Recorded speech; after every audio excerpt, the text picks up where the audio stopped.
As I worked on the Hemingses of Monticello, I've had to rely pretty much on Jefferson's records.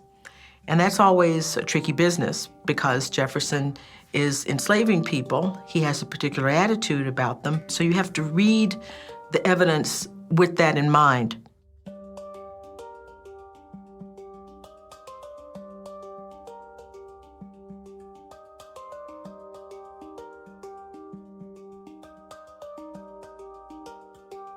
Well, like all planters, Jefferson kept a record of his farm operations. Slavery was a business, so you had to keep track of your inventory, and that would be human beings in this situation.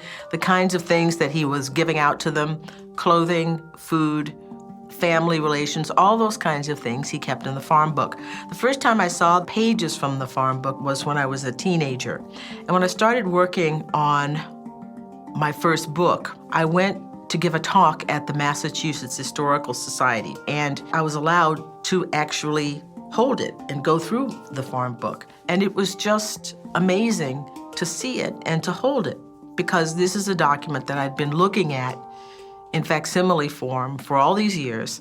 On the other hand, when I started reading it and you see the handwriting, just very neat handwriting, putting down the story of the lives of people that he's enslaving, it was just powerful. I felt myself almost overcome, because then you really see the people and you think to yourself, here's a guy who has this level of power over individuals, and he thinks he's being a good guy.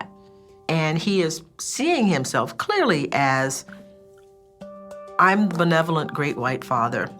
Here's all the things that I'm doing for my people. And I'm looking at it and thinking about the people in it, saying, no, why do we have to be here, right? The people that he's listing, they're carpenters, they know how to farm, they are blacksmiths, iron workers, all of these people, they can't just pick up and leave and say, I don't want to be a part of this book. When I started to think about writing the Hemingses of Monticello, that it was important for me to take those people who were in the farm book and try to make them live as much as I could, whatever capacity I had as a writer and as a researcher, to make these people come alive, not just to be pages in Jefferson's farm book. I wanted to sort of bring out their understanding of their lives. So it's a tough thing to see people's lives through the eyes of the people who are holding them in bondage. And so what you have to do in this situation, when you're dealing with people who are not producing lots of records or who are telling family stories, is that you have to look around it to see the kinds of ways in which it can be corroborated. In some ways, written documents are superior, but people can say things that aren't true in documents. Just because it's written down, it doesn't make it the truth. You have to go through the same process of corroboration, looking for things outside of the document to support what's inside of the document. You can't invent things that are not there, but there's more there than we think. I would say comb libraries, look at endnotes from historical books. Footnotes are full of hints and things that you could look at, maybe for further study.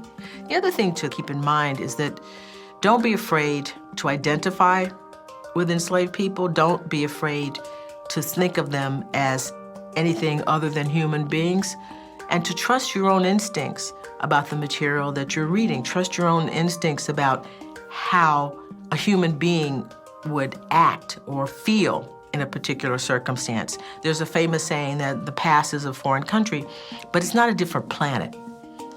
I mean, there are some commonalities in the human existence that are just there. It's because of who we are. We're born, we live a certain time, and we die. We have a heart, we have a brain, we have much in common. And don't be afraid to think of the things that you have in common with people who lived a long time ago, but were human beings and had values and hopes and fears the same as we all do.